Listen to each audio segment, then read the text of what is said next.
ভারতের বুকেই লুকিয়ে আছে এক নিখুঁত স্বর্গ, যেখানে নীল সমুদ্র, সাদা বালি আর অজস্র রঙের জলজগৎ একসাথে মিশে গেছে। স্বাগতম আন্দামান নিকোবর দ্বীপপুঞ্জে, এক টুকরো স্বপ্নের দেশে। ঝকঝকে নীলকান্তি জল, তুলোর মতো সাদা সৈকত আর ঘন সবুজ বন, প্রকৃতির রূপ যেন এখানে নিজেই রং মিশিয়েছে। হ্যাভলক দ্বীপের রাধানগর বিচ, যা বিশ্বের সেরা সৈকতগুলোর অন্যতম। সূর্যের আলোয় ঝলমলে সোনালি বালি আপনাকে থমকে দেবে। জলের নিচের রঙিন কোরাল রিফে স্কুবা ডাইভিং আর স্নরকেলিংস এক অদ্ভুত স্বপ্নের মতো জগৎ খুলে দেয় চোখের সামনে।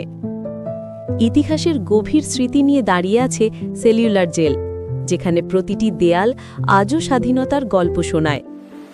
আর যখন সূর্য অস্ত যায়, সোনালি আলো আর শান্ত সমুদ্রের ঢেউ হৃদয় ছুঁয়ে যায় এক চিরকালীন অনুভূতি। আন্দামান নিকোবর, ভারতের নিজের ট্রপিক্যাল প্যারাডাইস।